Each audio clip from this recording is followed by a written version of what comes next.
Hi, I'm Mara Webster with In Creative Company, and today I'm so thrilled to be talking about the wonderful movie Hive. We are joined today by writer and director Blerta Basholli, as well as lead actress Yllka Gashi. And Blerta, I wanted to start by asking about how you first discovered Fahije's story, with which the film is based on, because this is actually something where about 10 years ago you saw her on television talking about her personal experiences, and I was really interested in what you were initially struck by from her story and how you initially started to see the idea of a film that could come together based on her experiences.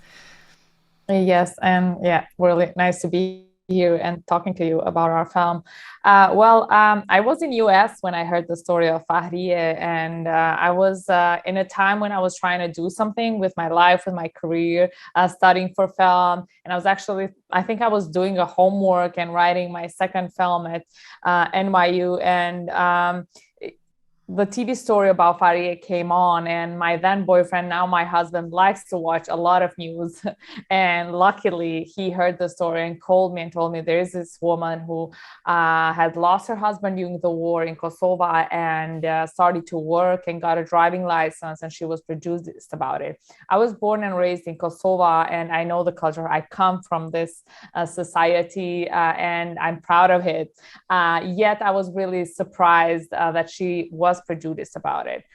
So immediately we were really interested about this story. And fortunately, although I knew Yllka Gashi for a very long time because she's a really well-known actress, I had worked with her on a short film just recently when I saw the story of Fahrije. So I think almost immediately we called you and told you about there's a really good story that we heard about, and our friend Armand, who's another actor, knew her personally. So I think all of us should go and meet her. And I really immediately thought that Yllka Gashi should be the actress playing if this film will work out. So we went and met Fahrije as soon as we came back to Kosovo. All together, we went with Yllka and Artan and our friend Arman. We went to meet Fahrije and to ask her if she'd like to make a film about us, but about her. But in a way, I really wanted to meet her, and I wasn't sure if she's gonna say yes. And because she did documentaries, she did a lot of like TV stories, and so I wasn't even sure what kind of person she is because I never met her before. But I was like, even if she doesn't accept, I just really want to see this woman because it was so really inspiring and encouraging to hear that above all she could do it, and then and how she succeeded with the business and everything. But she was so cool about it. She was really happy to meet us. She was happy to meet Yllka. She was so happy that Yllka is planned to portray her character, and she immediately said yes, and was really an open book to for us. She told us all her story. We stayed with her, I think, 5 or 6 hours, Yllka, when we met her the first time. And really, it was the strike from the first time we met her that this is such an interesting character. This is such an amazing personality. We have to portray this character on big screen. People really have to see it. And I love that in playing her that you were there for that very first meeting as well. And it's such an interesting character to play someone who's real, but someone that, the general audiences watching the film maybe don't know how she moves, how she speaks. So you can bring your own interpretation to the character, but at the same time, you're still honoring a real person. And so how did you find the way that you wanted to play this character because of those two things? Well, of course, knowing Fahrije and knowing her story from before helped a lot because I watched a lot of her TV interviews, and when we met her, I just fell in love with her immediately, because she's that kind of a person, and then it took us almost 10 years to make the film. But during those years when Blerta was writing the script, and then taking a break maybe, or rewriting a draft or stuff like that, I thought a lot about Fahrije, and I went back and I watched again some of her interviews on YouTube, and we met her like a couple of times. And when you play a real person, it's a bit tricky because first of all you want to honor them, and then there's the pressure of are you good enough to to do that, to honor them? And are they going to like the way you portrayed them? But as an actor, it helps you because you have the real person right there. You can take notes, you can observe them, how they talk, their attitude, the way their energy, their vibe is around you or other people.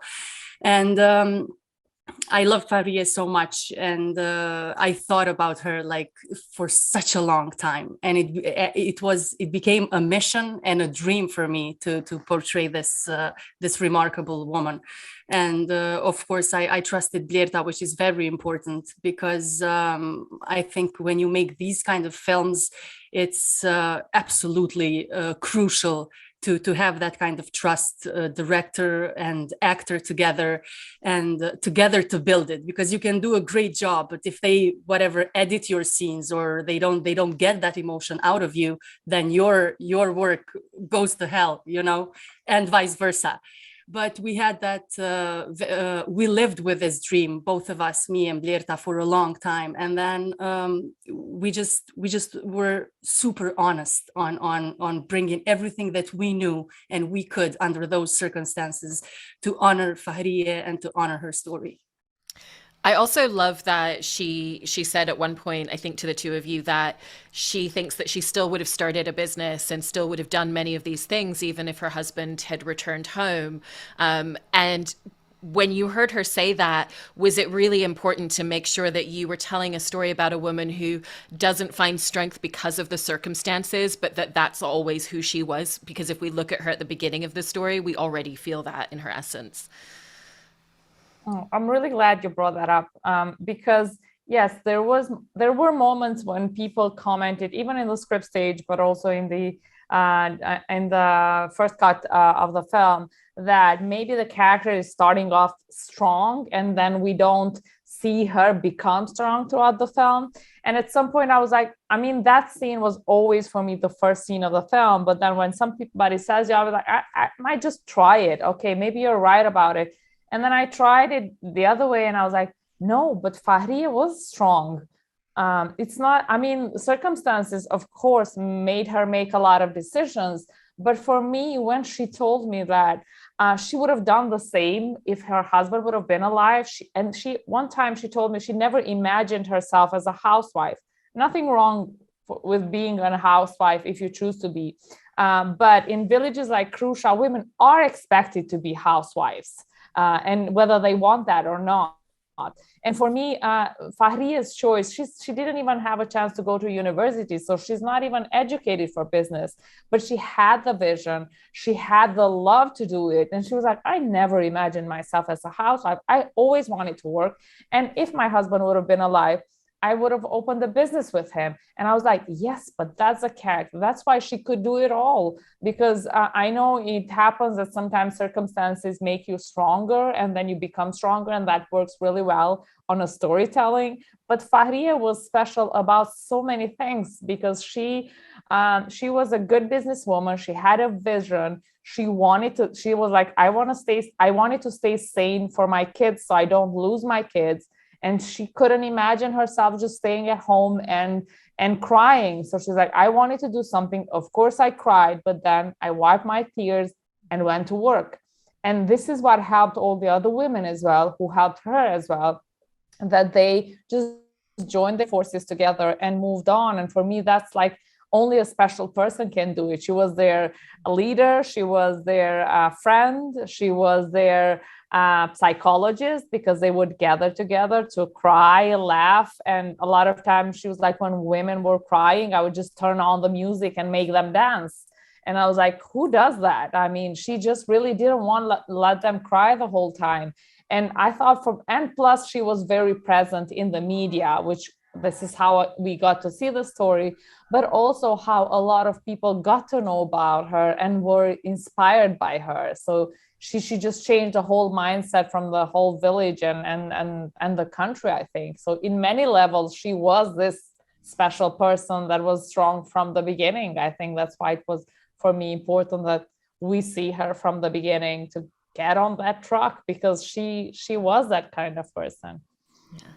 And with her strength, Yllka, one of the things I love in your performance is it's not about the large actions, it's about the quiet moments and the resilience. And so there's a lot of internalized aspects to your performance throughout the film where we really see that resilience coming through in very quiet ways. And sometimes it's the things that she doesn't say that tell us just as much as what she does say to people. And so how did you approach really finding that aspect of her and how you wanted to capture that in your performance? Well, I'm a very expressive person, so physically it was brutal for me. I had to tame everything about my appearance and my expressiveness, you know. But it was so empowering to be that still, but in that stillness to have so much strength and so much power and to say a lot with silence. I never knew that silence can be that powerful, you know. And Fahrije is like that. I think sometimes people might find her too cold, if I may say, but it's, if you know anything about Kosovo or Albanians in general, about our culture, you would understand completely why Fahrije is the way I portrayed her, because she really is like that. And because a lot of Albanian women, especially that generation of women, is like that.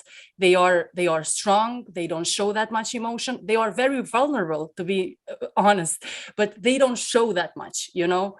And we worked with Blerta on trying to find those points, like she is about to break but she doesn't, not in front of others, because she is like that. She told herself that I'm gonna do this for myself, my kids, my father-in-law, my family, and my community. If I break, everybody will break. They were already broken people from the consequences of war, the poverty, misogyny, and everything that was going around them. But she just had that, and we needed to honor that, and we needed to put that thing out there in the film through me, through Blerta, through us together, you know. And there were moments that, of course, you know, as an actor, you like to kind of like not show off, but you just have that need to maybe do something more, or maybe do express a little bit more. But Blerta was very specific about how much she wants me to express, how much she wants Fahrije to show, you know. And I trusted her artistic instinct, because if I didn't, then I mean it would have been a problem for both of us. And that's how we did it. It was interesting, but also I found it very empowering, the silence and being strong in that quiet but resilient way. I really love that. And off the back of that, Blerta, I was interested in how you came up with a lot of your directorial choices in working with Yllka on her performance, because you really allow the camera to come very close in the performance. So we're very intimate with her character. And then also in the editing, you know, you really allow us to sit and breathe within scenes. We're not kind of constantly cutting away to add emotion. It's really about the central focus being the performance. And so how did you set about either storyboarding or conceptualizing where you wanted the camera to be to bring us into the story in that way? First of all, I mean, in that sense, I really like working with actors, and I think I pay, after writing the script, actors and the performances is something that I really pay a lot of attention to, and I try to do my best in that. And having said that, when we were working with Yllka and all the other actresses, but because Yllka is so much more present and we needed to really focus on Fahrije's character, we really had long conversations about how does it feel to be her. And when you were speaking about the silence and everything, on how do we really portray that attitude, that what she feels inside, the things that are not spoken but felt, and how can we make the audience feel that? Because that's how we had a really long conversations between each other, besides doing the rehearsals and the text and the on-set rehearsals and everything. We really talked a lot about how we felt during the war. I mean, for the first time, Yllka told me how she left Kosovo during the war, and I for the first time told her how I left Kosovo with my mother and my brother, and how my sisters were left here. So we opened up about our wounds and our things that we've gone through, in a way to really also bring back those memories and understand how we felt, and try to be closer to Fahrije, try to be closer to her skin in a way, so that we can portray that, so that we don't pretend we know something we don't know. And we both became mothers on the way while we were writing the process. So we were also trying to explore that, and how must it have felt to have two small children and lose your husband and have to provide and deal with society and everything and your needs and not even be able to talk about it. And that's what we wanted to portray through performance and the camera. Because when we met Fahrije, she's such a real person. She's like a hero, but a real hero. And we wanted the camera to be real and to feel that silence and the minimal elements. We wanted the camera to be on her most of the time. And with Alex Bloom, we really try to pay attention on how can we make this film feel realistic and feel what Fahrije's character is feeling as a camera, as an audience, as a spectator who's viewing her actions and her, every little movement of her face. So that's why we decided to have the camera stay on her most of the time. And then with our amazing editor, Enis Sarachi, we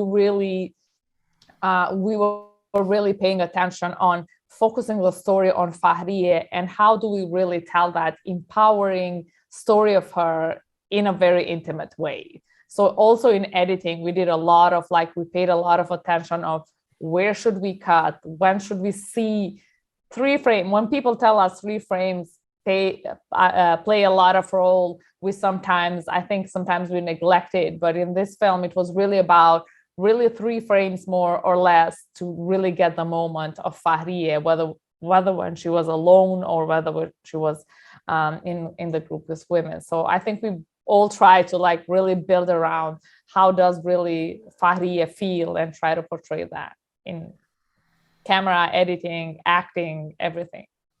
And as well as the film really capturing how she feels, it also, instead of giving a lot of exposition and detail and this is how other people are impacted, again, it's really about those central emotions and the way that it affects this entire community.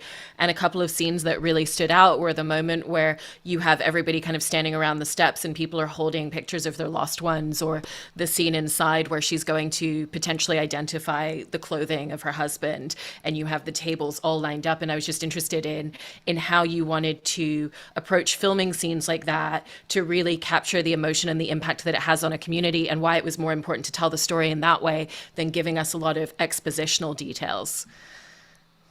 I really wanted to be intimate with everything and be with Fahrije, even if we're in the protest scene, even if when she goes to identify clothes. And because I really wanted to just more have the reflection of the person than try to make people feel emotional about exposing something or giving detail, even in terms of information in general. I knew a lot of people haven't gone through war or don't live in patriarchal societies. And in a way, I really wanted the character to feel human and realistic. And so people can relate to her and what she's actually going through and feeling and fighting with her, rather than wondering, where is this story happening? Is it in Kosovo? Where is Kosovo? What's going on in terms of culture, politics, and everything? So I really wanted, even in the protest, I wanted to see other people's faces, and we see extras and we see pictures, which are pictures of real missing people. I wanted to see those faces because they were in a very documentary way, because that's actually the actual place where a lot of protests happen in the city of Pristina, and we did it in the same place. And Fahrije made a lot of protests there for real. But in terms of scenes with identifying the clothes, me and Alex, and it was actually Alex's proposal that he was like, I think we're so close to her a lot of time. I think when she enters the room in this biggest moment of her, maybe we want to stay and give her intimacy as an audience, and in sort of respecting that moment and kind of letting that. And I really like that idea, and I think it worked because we're all the time so close to her, and we come closer later on the scene, but we just really let her do her walking in the scene and go to identify the clothes, which she, after she starts crying, we go closer to her and really be with her. But we thought, because it wasn't just me, it was talking with Alex and Yllka and everybody. I think we thought that focusing more on the character and being more intimate on her, people would relate more and feel her inner world rather than trying to express and show, expose a lot of details on the other side.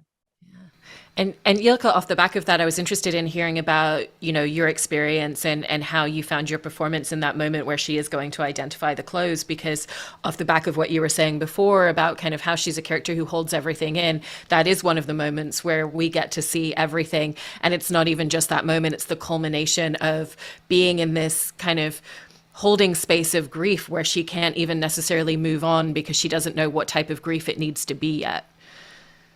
Yeah, that was a hard scene to shoot, and we were all crying, and it helped.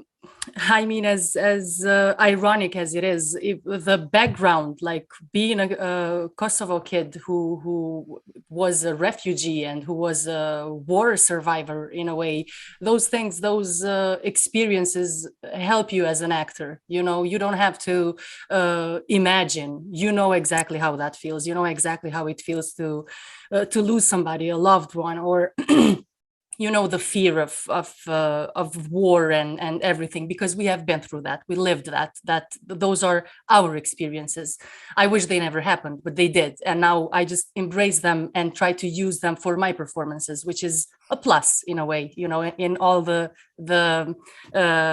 as tragic as that was that time for us. So we did, I don't know how many takes, but it was one of the scenes that it really drained everything out of me. But I loved it because Fahrije needed that moment. She needed to not hold it anymore. She needed to, because she's a human being after all. You can be a superhero and you can be everything, but you're a human being. We are vulnerable and we need to, let it loose sometime. It helped. I mean, the moment, the way the classroom was and the clothes, how they put the set designers, how they put the clothes and everything. It just, I don't know, just by the moment I walked into that classroom, I was there. I really was there. I just thought about all of those people, all of those fellow Albanians and people who lose somebody and go through the process of identifying.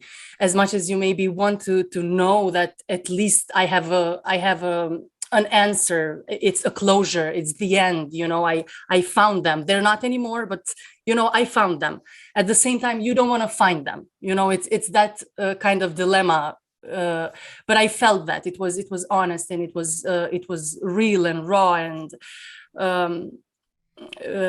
a bit hurtful, honestly, because this whole film and making of it brought back memories. It was a healing process. I always say it because we, as Blerta said, we talked about a lot of things that happened to us and our families during the war and even before the war, during the occupation, like the 90s. But at the same time, just knowing that there are people, we are the lucky ones, to be honest, because we are kids from born and raised in the capital city. And we were not that much affected like people in Krusha, for example, or other smaller towns or villages in Kosovo. And then it just hits you, it hits you. You feel their pain, you feel their loss. And for us, maybe war ended in 1999, but for those people who lost loved ones and they never found their remains, war is still going on. It's not over for them, and they never had a real chance to have a closure or to move on with their lives. And then that hits you and it hurts a bit, and you just try to, as an actor, you try to do your job. But after that, you go home and you just think like, God, but I'm lucky, but at the same time, how hard it is for these people, you know. And I hope I did the right thing. I made the right choice as an actor, and I honored her and people like her. Yeah. And Blerta, in the telling of the story, you know, obviously you're keeping a lot of details very true to life, but like any narrative, there are moments where you're adding certain details or enhancing certain details for the emotional trajectory or the way that you're telling the story on screen.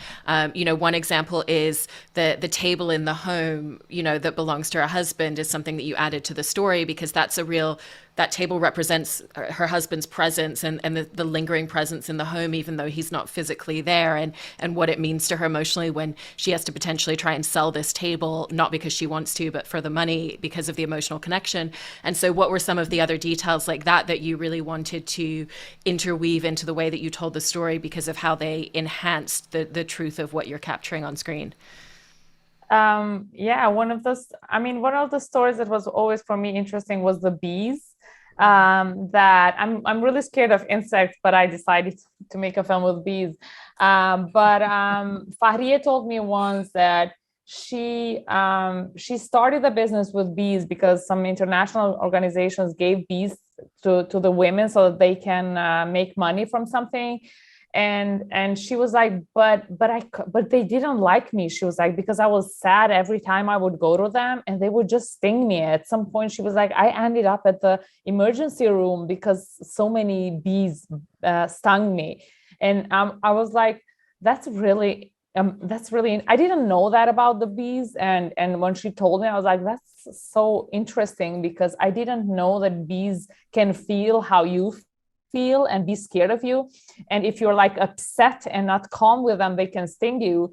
I was like, that's so amazing and such a living metaphor, because she was going through a lot and the society was prejudicing her, and then the bees are stinging her. So I was like, everything was a little bit against her, but the bees in real life, she gave up the bees pretty quickly, and then continued with Ivar. And she tried a lot of things because she was that kind of person that she tried a lot of work to do before she got to Ivar.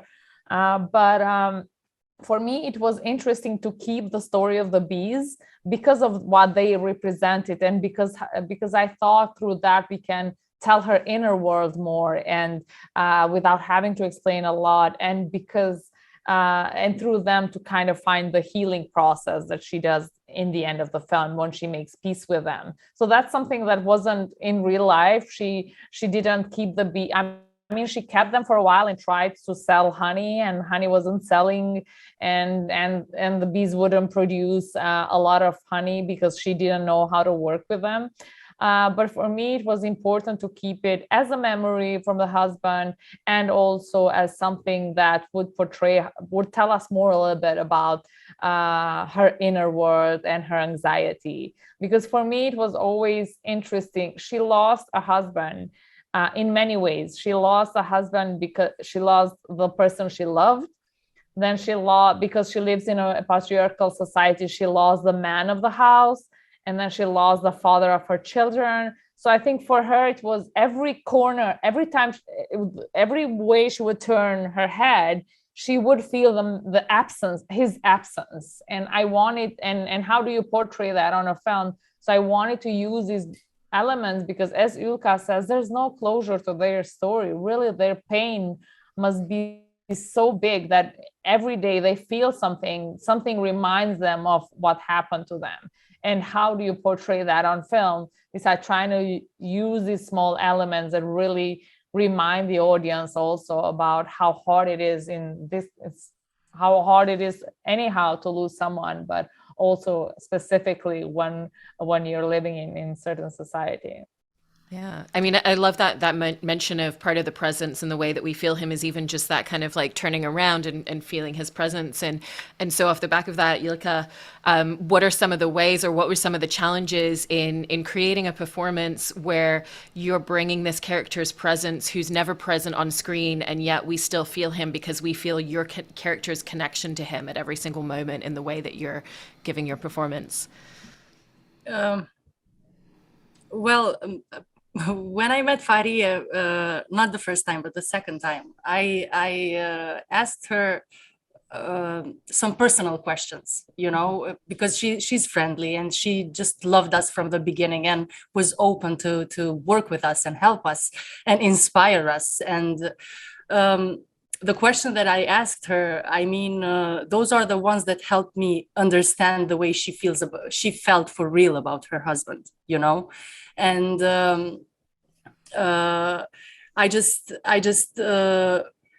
I was, how can I say this? I tried to stay as true to the answers that she gave me, regarding her husband and their relationship. And that helped me to kind of like, understand that feeling. Also, personally, what helped me is that, again, going back to our past, I was separated from my family during the war in Kosovo for a week, more than a week. I think it was 9 days to be precise. And I was 16. So I knew exactly how it feels to think about somebody that you love and not know if they're okay or they're not okay, or if they're alive or not alive, under exact circumstances.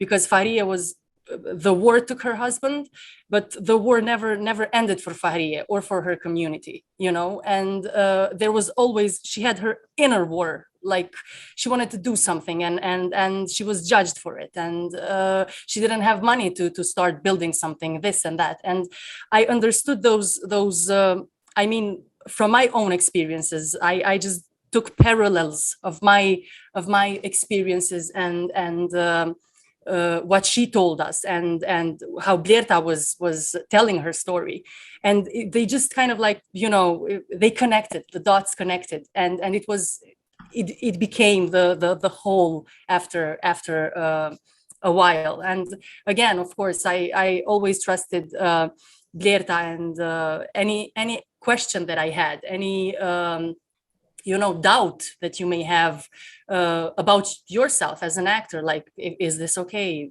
Should I do this like this, or do you want me to do it differently? She was there and she was convincing, which is very important, and it gives you the assurance that you need, that what you're doing is working, and you just should continue to do it, So that's that. I don't know if it makes sense or not.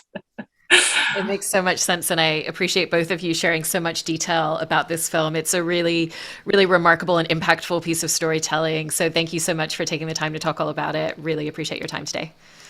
Thank you. Of course, thank you.